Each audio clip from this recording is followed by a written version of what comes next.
Nice to meet you too.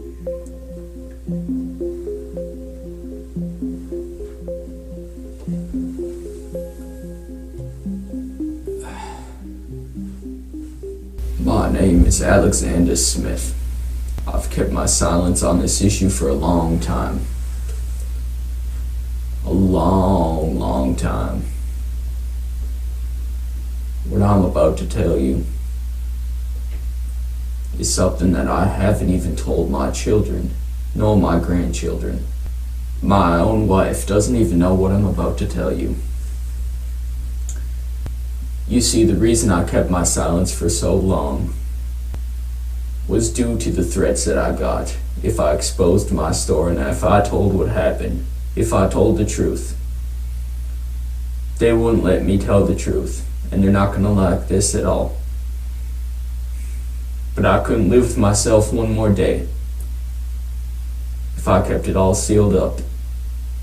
The only way I can live with myself from now on is if I tell the truth about what happened.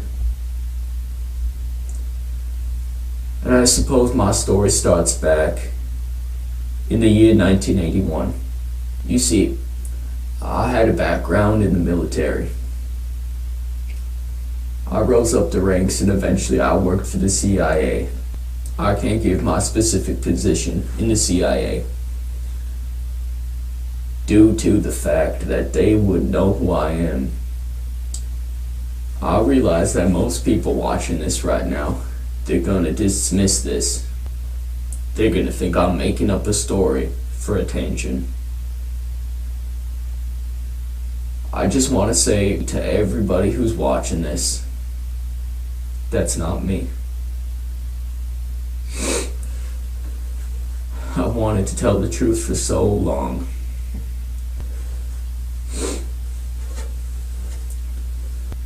My story starts back in the year 1981. I had previously worked for the CIA, but at the time in 1981, I was working a local job as a car repairman. I had nothing to do with the CIA. I had nothing to do with the military at this time. I had previously been in the military and I had worked for the CIA. But at the time in 1981, I was doing neither. I remember the day. I remember the day clearly. I was sitting at home with my wife on the couch watching television when I got a knock at the door. I went to the door to answer it, and outside were two men dressed in black suits. When I opened the door, they asked me to come with them. They worked for the CIA. They told me to go with them, so I complied. I took a seat in the back of their truck.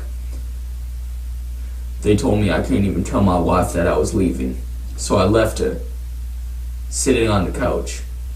I wasn't to see her for a long time. On the car ride,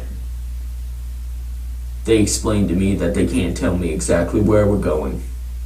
They told me to put on a blindfold, so I couldn't know the exact location of where we were going.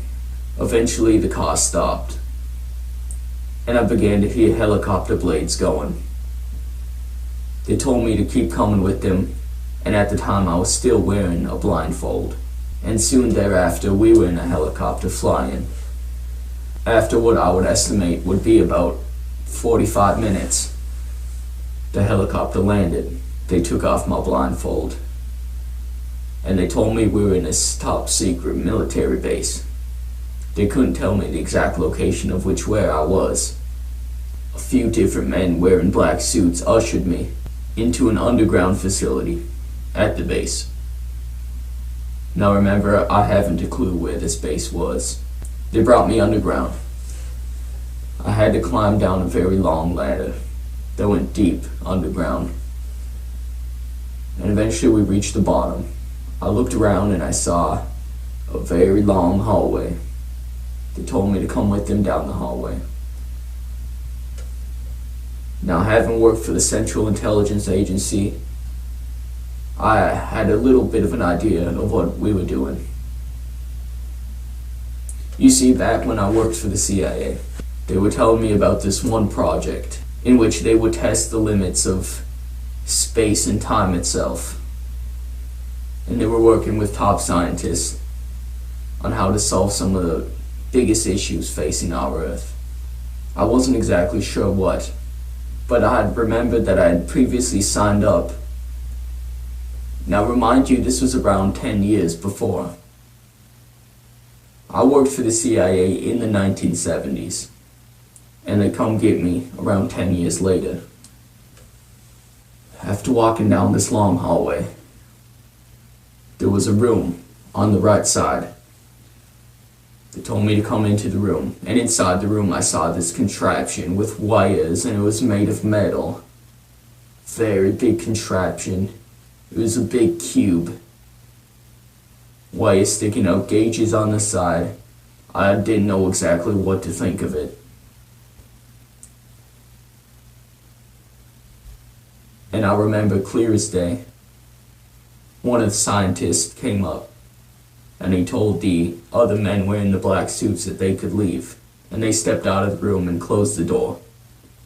It was just me and this one scientist inside the room. The scientist, he told me, "This is a time machine." Obviously, I was in shock. Now, I knew the CIA had developed previous technologies before they came out. It's just how it is.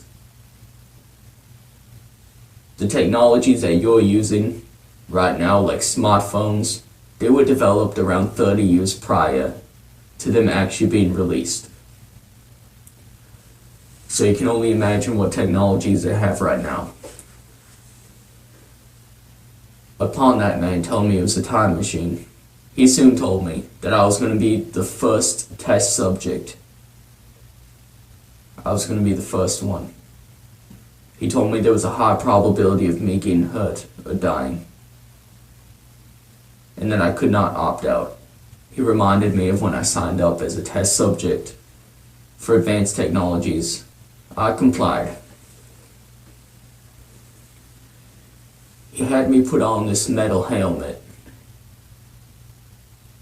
in which there was only a small slit in which I could look out.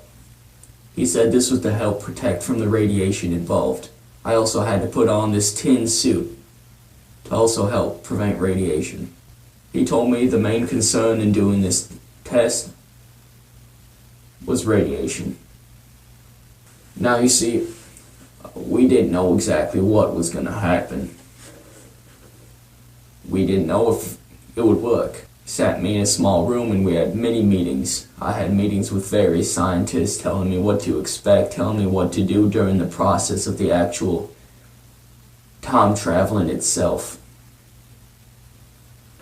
They told me what to do. They told me to lay still. You see, in the contraption, you had to lay down on your back. And they would pick you up on a stretcher and slide you into this one slot. Inside the slot, it was pitch black once they closed the door to the slot.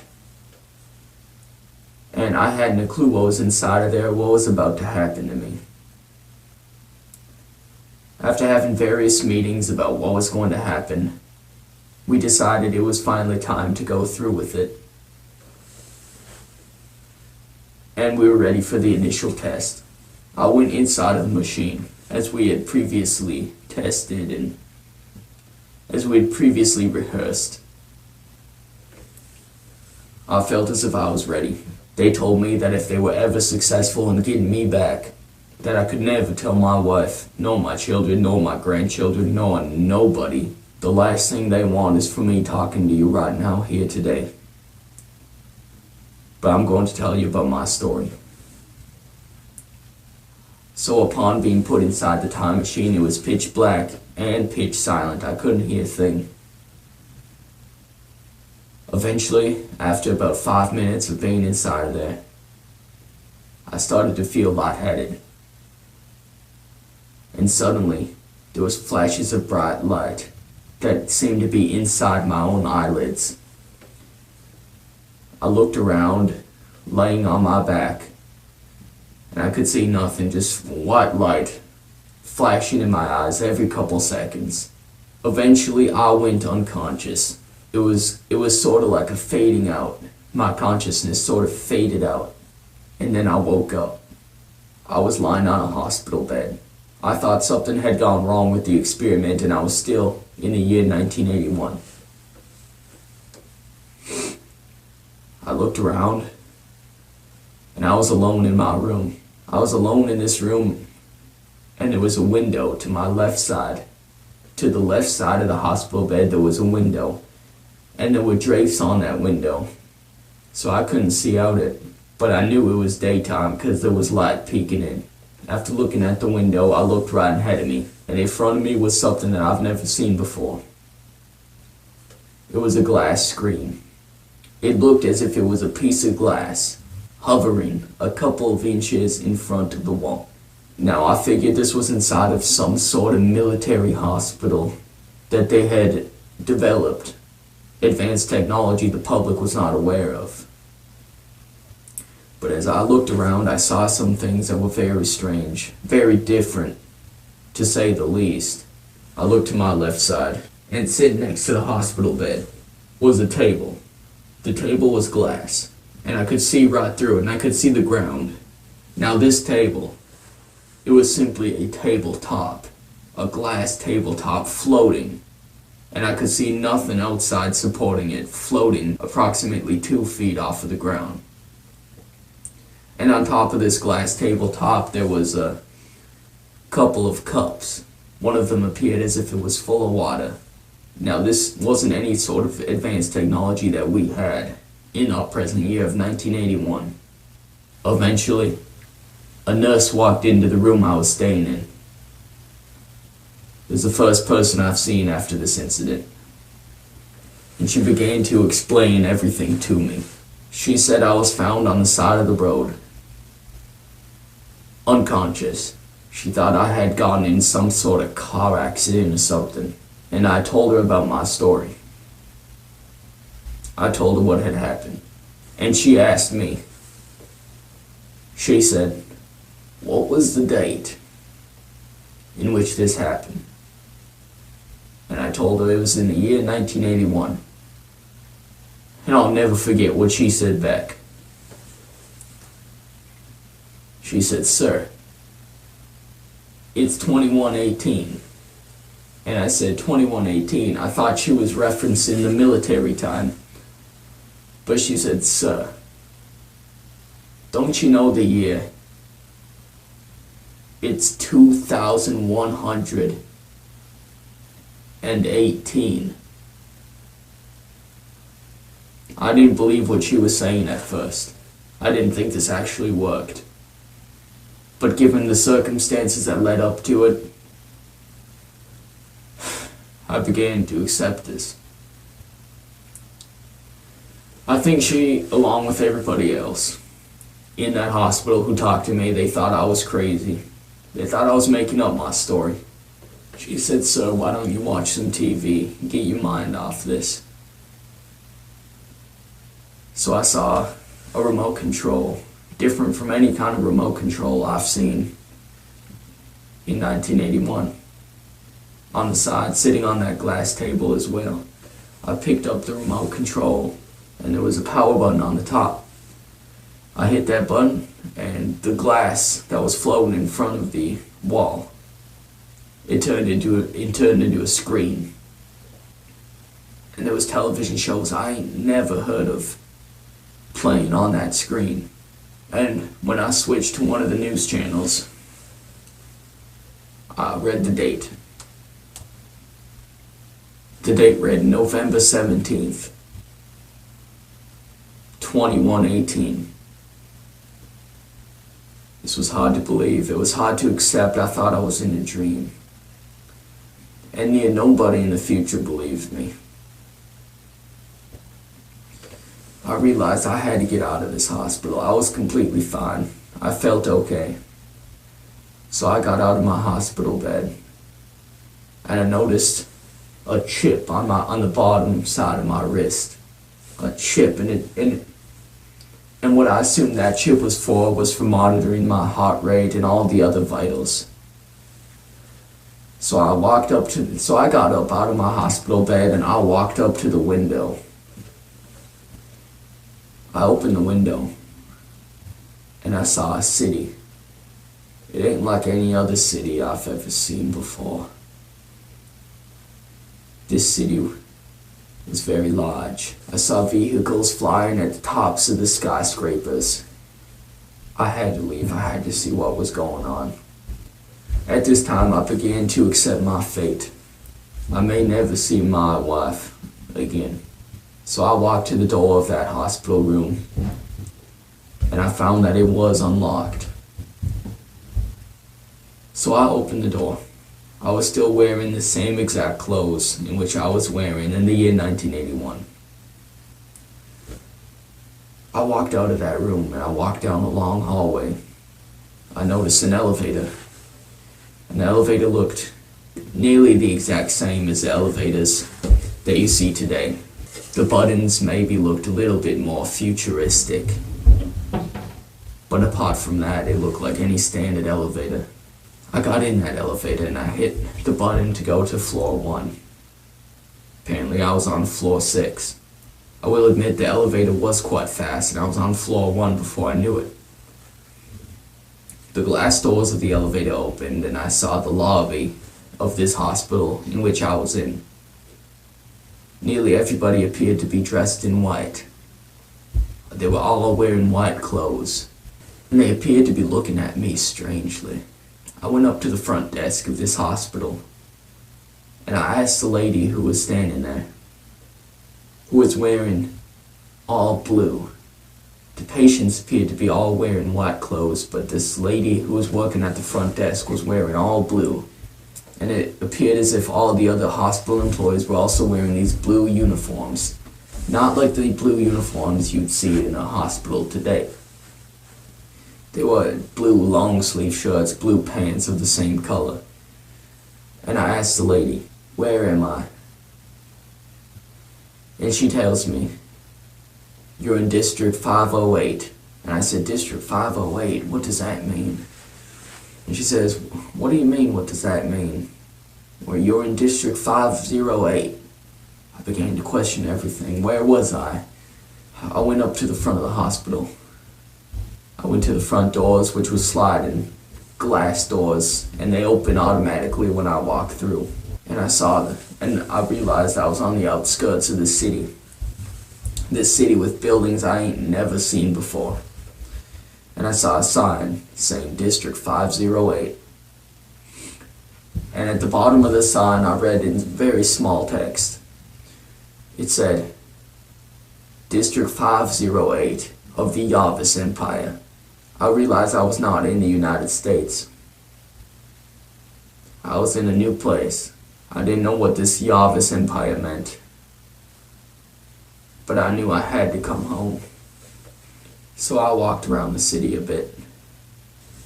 It's a very strange city. I looked above me and I could see buses floating in the sky. I wasn't sure about how any of the technology worked, but I saw buses and cars flying in the sky above me. The streets down low were open. You could walk. Anybody could walk, and it was full of pedestrians and people biking but there was no cars at the base level. All the cars and all the other transportation was above, going in between the skyscrapers. And much of the skyscrapers appeared to be made of glass. They were all very transparent. And they were all very tall. Much taller than any skyscraper you'd see in New York. So I realized I was in the year 2118. I had no clue of where I was, or if I would ever get back to see my family again. In accordance to seeing people walking on the very base level of these streets, which were essentially one giant sidewalk in between all of the buildings in which people could walk on. In accordance to seeing people on these giant sidewalks or streets, I also saw robots. and such robots appeared to be floating a foot or two off the ground. And they appeared to look quite like humans, except they didn't have legs, and they were floating up off the ground. I went up to a random man on the street, and I says to him, "You need to listen to me. I know you're not going to believe what I'm about to tell you, but I'm a time traveler." And he simply says to me, "Okay," as if he hears it every day. And I asks him, "What year was time travel developed?" And he tells me it was developed in the year 2028. 2028, he says. And it says, "No, I'm a time traveler, and I travel from the year 1981. He looks at me strangely and he says, "But they taught me time travel was developed." So both of us were confused. I had to get back. So upon walking around, I went up to one of the robots. And I says, "Excuse me." And it turns around and looks at me. It looked like any other ordinary person, except it didn't have legs and it was floating off the ground. And it turns around and looks at me. And I says, "Excuse me, how can I time travel?" And the robot says, "Well, sir, you need to go to the nearest time travel agency." And I says, "Time travel agency, where can I find that?" And she gave me this little glass tablet type of thing, and it had directions on it. And it was updated in real time as I was walking with it. It had a purple line guiding me to my location, essentially a small nap on a piece of glass, very lightweight. And it also appeared to be scratch resistant. So I followed the line in real time and it brought me down a couple streets. A few blocks away there was this one building, not the biggest building, but still a skyscraper nonetheless. And I read time travel agency across the top of the building. So I went inside this building and there was a man at the counter. I wasn't sure if it was really a man or if it was one of them robots. But the robots, they appeared to talk in the same manner that people do. I couldn't distinguish any one of them robots apart from the people if it weren't for the fact that they were floating a couple feet off the ground and that they didn't have legs. So I asked the man at the front desk of this time travel agency, I says, "I need to travel to the year 1981. And he says, "That'll be $457. The scientists have given me around $50,000 to bring into the future, to bring with me time traveling just in case I would need it." So I gave him my money, not knowing if it would be accepted, if they would accept US dollars in cash. And he slid it into a machine without saying a word, and it appeared as if he took it. He gave me some change back, and it ended up costing me around $6,000. And I asked the man, "Sir, what is the Yavis Empire?" And he says back to me, "It's where you are right now." He said, "You're in a district. How don't you know this? You seem to be dressed differently too." And I didn't think anybody wanted me to tell anybody in the future, but I told him anyway about my situation, how I was a time traveler from the year 1981. He had a skeptical look on his face, but I think he believed me deep down. So I get into a very fancy white and blue type of machine with no windows on it, a white and blue rectangular prism, very large. You could seat maybe 50 people, and I was the only one going into this machine. He brought me up a couple flights of stairs to get into it. And I sat down in it, and it began to shake. And eventually, I once again went unconscious. And I woke up on the side of the street in Los Angeles. It appeared as if it appeared back in 1981. And I thought it had maybe worked. And I go around and I ask a few homeless people, "What year am I in?" And he tells me 1981, so it appears as if it had worked. You see, the issue here is I lived on the other side of the United States, so I simply took a flight to get back home. And I was contacted by the Central Intelligence Agency not too long after. And they asked me they once again took me from my home, and I could not tell my wife any of this. Asked me all sorts of questions, and I told them everything I knew. You see, I also had a bag with me that I was going to take a camera, and upon other things, food, and anything else I might need. However, the bag was not successful in being teleported, for lack of a better word, into the future. It was only me, my clothes, and everything on my clothes in my pockets, which is where I kept my cash. I told them everything I knew, and I had to swear to them that I would never tell anybody. You see, I couldn't live with myself anymore, and I had to tell people about this. Just so my family and everybody else out there knows the truth. I think the truth is the most important thing, and I want to thank you for listening to my story, because my sole goal from now on is to tell the truth. Whether that truth may be hard to believe for some people, or not. I'm unsure of whether they'll hunt me down and find me. Yes, thank you for having me. It was nice to meet you. Nice to meet you too.